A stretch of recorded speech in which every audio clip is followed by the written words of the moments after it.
sot në emisionin ton të mëngjesit kemi të ftuar zonjën Lumnie Bisha, edukatore në kopshtin Solidariteti, e cila prej shumë vitesh punon me përkushtim dhe dashuri për fëmijët. Këtë vit ajo është vlerësuar me një dekoratë si edukatorja më e mirë e vitit për punën dhe përkushtimin e saj. Me të do të flasim për rrugtimin e saj profesional, dashurinë për fëmijët dhe këtë vlerësim të veçantë që ajo mori këtë vit. Mirëmëngjesi dhe faleminderit që jeni sot me neve. Faleminderit për ftesën. Unë gjithmonë me kënaqësi përgjigjem ftesave t'juaja kur e shoh që bani punë të mira për komunitetin, çka ju uroj gjithmonë suksese. Faleminderit. Ne ju urojmë dhe juve shumë suksese për dekoratën e marrë dje nga Komuna Ulqinit si një ndër edukatorët më të mira të vitit. Megjithatë ju keni shumë vite dhe keni përvojë të madhe në punën e edukatores. Si po ndjeheni që keni fituar këtë dekorat për juve? Kjo është një kënaqësi e veçantë, një mirënjohje e cila fitohet nga në radhë parë nga kolegët, kolektivi, dhe struktura udhëheqëse e kopshtit, të cilët e vlerësuan që puna ime duhet shpërblehet, vlerësohet me një mirënjohje dhe kështu nuk përzgjodha këtë vit si edukatorja përzgjedhur për punën që bëj. Prej sa vitesh punoni si edukatore në kopshtin Solidariteti dhe si e kujtoni fillimin e juaj në këtë punë? Këtë vit ishte gjenerata 37 të cilën jam duke përsjedhur. Fillimi me vërtet i ka pas ato vështërsitë e veta në fillim, por me kohë, me dashuri çdo gjë arrihet. Si e ndjeni veten që tash 37 vite është një numër mund të themi shumë të vite që punoni në edukimin e fëmijëve dhe si ju ka ndihmuar kjo të ecni përpara edhe me fëmijët edhe me këtë punë që keni bërë? Puna me fëmijë ishte privilegj, ishte një kënaqësi e veçantë. Kur hyn të punosh me ta, ti duhet të përkushtohesh 100% atyne. Ato të japin dashuri, por edhe ti duhet të jesh për ta. Kështu që puna me fëmijë vërtet të sjell kënaqësi të veçantë. E di që është puna me fëmijë gjithmonë është e bukur dhe është një dashuri e pastër mes tyre dhe edukatorëve dhe mësueseve. Por më tregoni cilat kanë qenë ndoshta ato sfidat e përditshme më të mëdha që keni pasur me fëmijët? Sfida takon në çdo moment takohesh me sfida, por nëse e bën punën me dashuri dhe ke një bashkëpunim të mirë me kolegët, me stafin udhëheqës dhe ke një bashkëpunim të mirë me prind, çdo pengesë e kalon, çdo vështirësi e kalon dhe të sjell në marrim ditës, të sjell kënaqësi të veçantë. Çfarë ju jep më shumë kënaqësi kur punohet me fëmijët? Të arriturat e tyre, kur i shef ato hapat e parë që ato veç e marrin veten të arriturat e tyre. Në fillim kena çdo shtator, fëmijët e kanë pak vështirë të ndahen nga prindrit, adaptimin në grupe, por kur e arrin që fëmia vjen prindi ta marrë te dera i thotë shko mamiti se dua të rri edhe pak, aty na e ndjejmë atë kënaqësinë që e kemi arrit në socializimin e fëmijëve. Po sa vështirë është ndoshta edhe të arrihet që të familiarizohet, ta bësh një fëmijë të familiarizohet me kopshtin, me juve në fillimet e tij? Është vështirë kjo? Ka fëmijë që thotë më varet për individit, por ka fëmijë që tregojnë pak vështirësi shumë e parë, por kjo gjë nuk duhet hupur durimi, sidomos nga ana e prindërve, ato duhen të jenë këmbgulës, nëse kanë vendosur ta sjellin fëmijën në kopsht, duhen të jenë këmbgulës, e te edukatorët kjo gjë nuk bëhet pyetje se na për ato jemi që ti adaptojmë dhe ti socializojmë me shokët e grupit.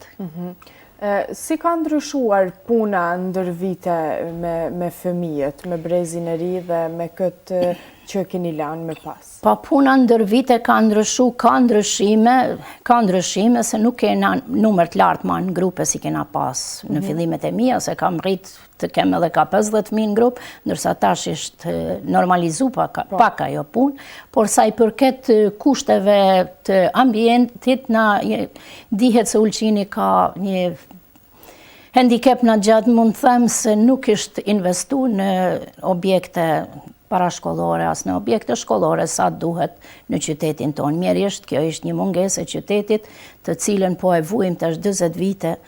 Edhe atë objekt që e kemi, ai objekt është objekt i donuar për kohën e tërmetit, pra është donacion.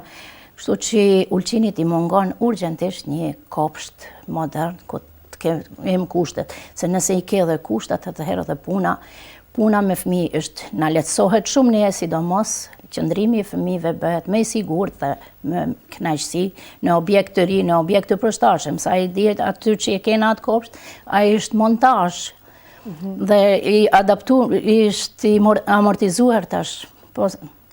Më tregoni sa është ndoshta edhe i rëndësishëm bashkëpunimi me prindër për juve si edukatore? Bashkëpunimi me prindër është primare. Nëse një prind ka besim tek ti dhe ta beson ty fëmin, atëherë aty nuk ke vështirësi.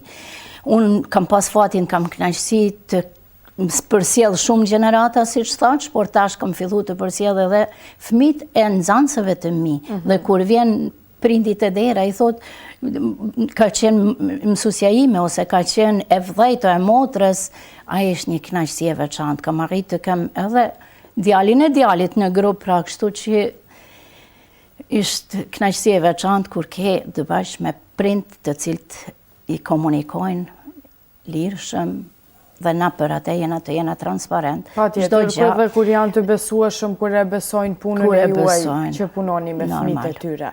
Më tregoni çfarë këshillash do ju jepnit atyre edukatorëve të reja që këtë punë e kanë me dëshirë ta fillojnë tani? Cilat janë ato gjërat bazë që duhet t'i ketë një edukatore e re për të vazhduar një punë? Edukatoret e reja duhet ju jap ato këshillat të cilat mi kanë dhënë ish koleget e mia mu në fillim, ditët e para të fillimit.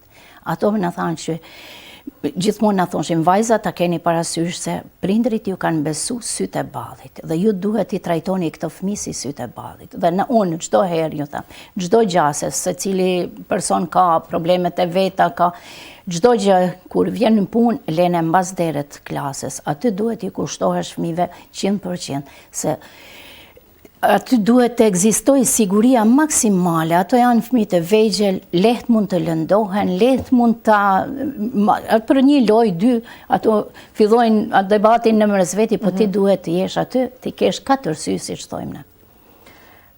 Më tregoni, a ka ndonjë moment të veçantë, ndoshta dhe patjetër duhet të ketë ndër të gjitha këto vite pune që keni ju që ju ka mbetur në mendjen tuaj?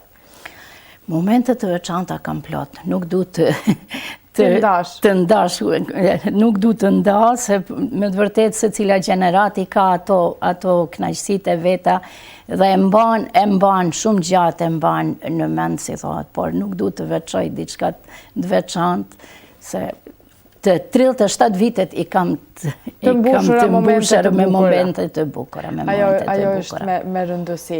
Ne e dim që ju keni qenë edhe botuese e disa librave, nëse mund të them kështu, për fëmijë. Si ka qenë kjo për juve? Ka qenë e vështirë dhe sa kohë ju ka marrë? Pa fillimi i punës ime si edukatore u ballafaqua dhe me mungesë të literaturës në gjuhën shqipe, siç dihet. Nuk ishte e lejume të furnizoheshim, dihet atëherë, barierat të cilat kanë qëndru, dhe kështu kjo më nxiti mu që të bëj diçka për këta fëmijë, që edhe fëmijët tonë të kenë një literaturë në gjuhën shqipe. Dhe kështu fillova të merrem me përgatitjen e disa teksteve për fëmijët e moshës parashkollore, tash janë bërë një sër botimesh të cilat i kam përgatit dhe botu. Pritni së shpejti diçka, ndonjë botim të ri? Jam në përgatitje të librit të ri, të cilën po ashtu pres ka fund e janarit të botohet. Aty kam edhe disa tregime të shkurta, autoriale dhe pjesë të bukura teatrale të cilët i kam përgatit për këto fëmijë. E veçanta të ky libër që duhet ta cek dhe të ndaj me ju sot, është se kopertinën e atij librit ma ka përgatit një ish nxansja ime. Ajo është tash fëmijë 9 vjeçar, Kur rastisht një ditë në panajire takoj dhe i tham Leana, a mundej ti, se unë ja kishe mbajt mend që aja vizaton të bukur kur ka qenë foshnjore, i tham Leana, a mundej ti të ma vizatosh kopertinën e librit të ri që jam duke e përgatit. Ja dhash disa ide, i tham du të shihet mrapa kalaja Ulqinit, një guask dhe 2 fëmijë aty. Ishtë një punim i shkëlqyshëm, edhe aje kur ma ka dorëzu jam befasu me punën që mundet fëmija ta bëj. Edhe ne me zi shpresim që të dalë ky botim dhe të shohim... Do të jemi prezent të dyja këtu kisme. Pa tjetër, me shumë kënaqësi. Cili do të ishte ai mesazh për prindërit, për fëmijët sot në ditën e vitit të ri që ato ju keni për t'ia dhënë? Prindër dhe fëmijëve në këto prak festave ju kisha uru që t'i kalojnë sa ma bukur, sa ma gëzuar këto ditë, të shoqërohen njëri me tjetrën, t'ju lexojnë fëmijëve sa më shumë, të dalin në natyrë, të shëtrisin fëmijët sa më shumë, të bashkëpunojnë me fëmijë, jo t'i largojnë sa më shumë edhe prej këtyre aparateve elektroteknikës janë telefona, tableta, t'i largojnë sa më shumë.